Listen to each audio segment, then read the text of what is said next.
O Último Convite, capítulo 2. O risco do amor. A maioria das pessoas ama cachorros, a menos que tenha passado por alguma experiência negativa com um. Afinal, eles são amigáveis, afetuosos, fiéis, leais e amorosos.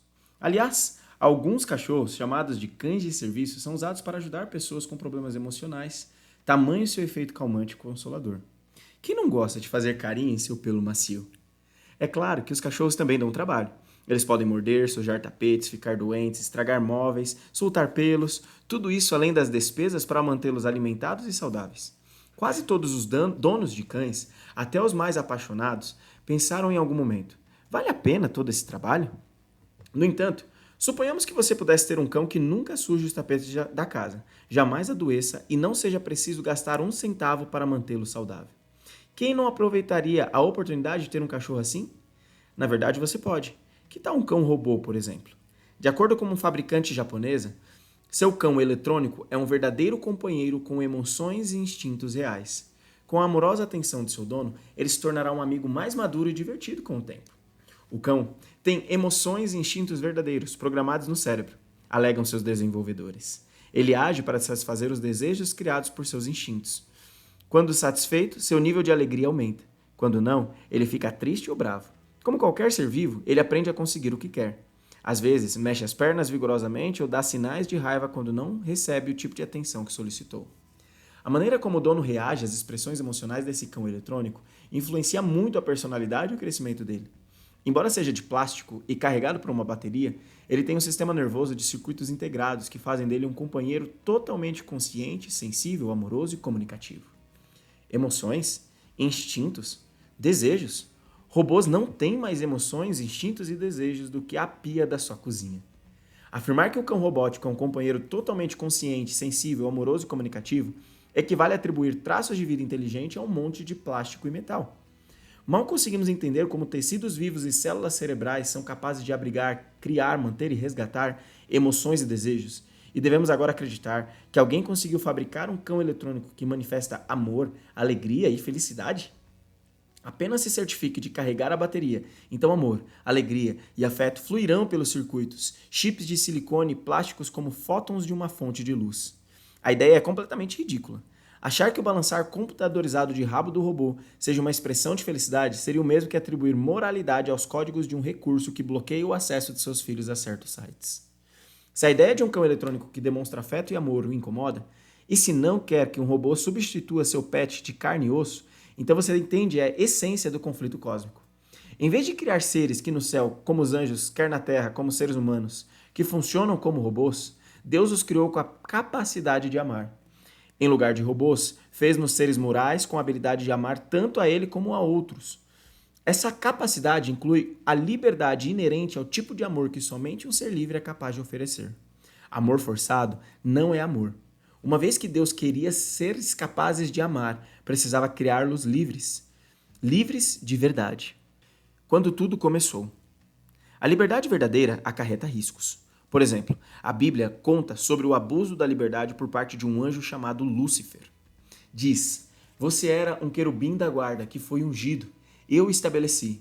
Você permanecia no Monte Santo de Deus e andava no meio das pedras brilhantes.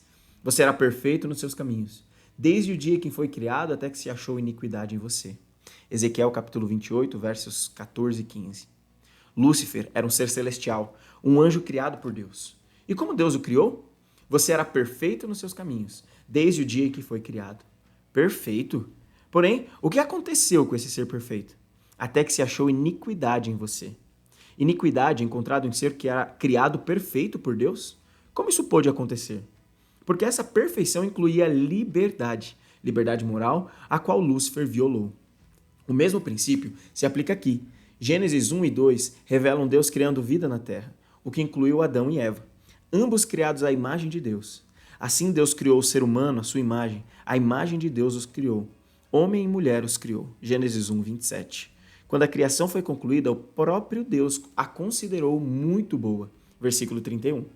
Assim, temos seres perfeitos, criados por um Deus perfeito em uma terra perfeita. Contudo, o que aconteceu?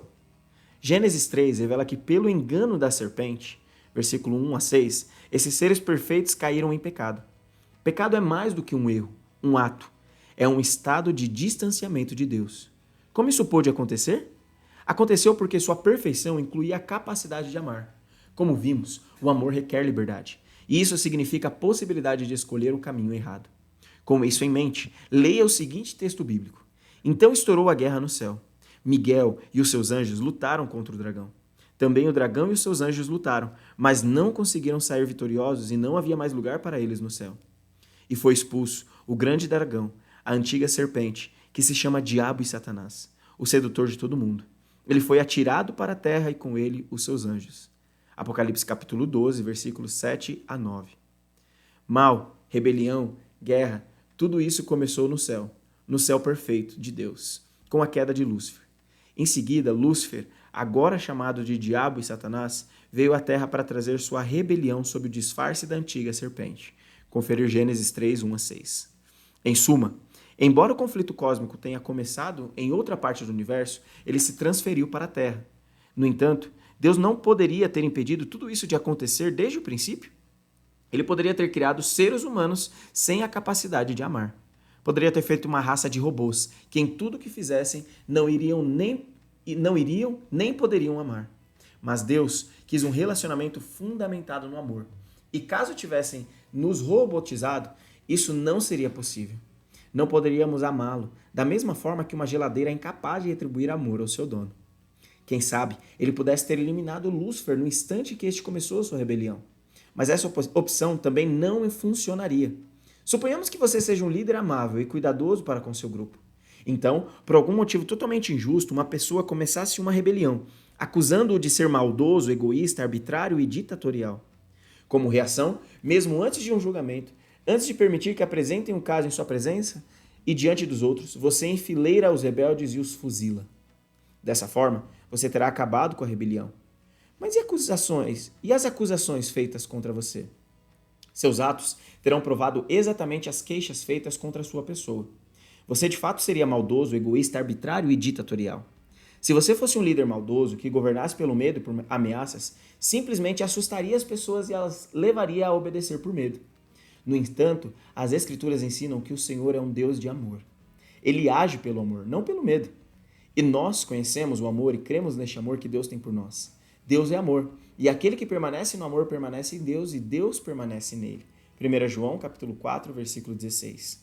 Quando perguntaram a Jesus qual o mandamento mais importante, ele respondeu: ame o Senhor, seu Deus, de todo o seu coração, de toda a tua alma, de todo o teu entendimento e com toda a tua força. Marcos 12, versículo 30. Deus pode nos ordenar a amá-lo, só não pode nos forçar. Para amá-lo, precisamos ser livres. Portanto, como um Deus de amor poderia resolver o grande conflito sem violar o princípio do amor? Imagine um líder acusado por rebeldes de ser maldoso, egoísta, arbitrário e ditatorial. Suponha que esse líder, ainda na posição de liderança, descesse ao nível de seu povo, vivesse em meio aos seus súditos, sofresse em meio a eles e até sacrificasse a própria vida por eles, mostrando que as acusações que lhe foram lançadas eram o oposto de quem ele realmente era. Aliás, e se aqueles que fizeram as acusações contra ele fossem os mesmos que o mataram, provando que, na verdade, eles é que eram culpados daquilo que acusavam seu líder? Embora seja apenas uma analogia, de maneira bastante geral, isso foi o que aconteceu com Jesus de Nazaré, o Cristo, na cruz. Ali, o Deus encarnado respondeu às acusações de Satanás. Cristo assumiu a humanidade por meio dessa humanidade, revelou aos anjos e ao mundo quem Deus realmente é. Conquanto o conflito cósmico ainda esteja em andamento, a ruína de Satanás é certa. Por isso, alegrem-se, ó céus, e vocês que neles habitam. Ai da terra e do mar, pois o diabo desceu até vocês, cheio de fúria, sabendo que pouco tempo lhe resta. Apocalipse 12, versículo 12. A revelação do caráter de Deus, o caráter abnegado e de renúncia que Deus demonstrou na cruz, é a base das 3 mensagens angélicas. Mensagens de esperança, promessa e vida eterna, anunciadas a um mundo que anda rumo à dissolução. A promessa é feita para cada um de nós. Podemos então escolher tomar posse daquilo que tão graciosamente nos foi oferecido em Jesus.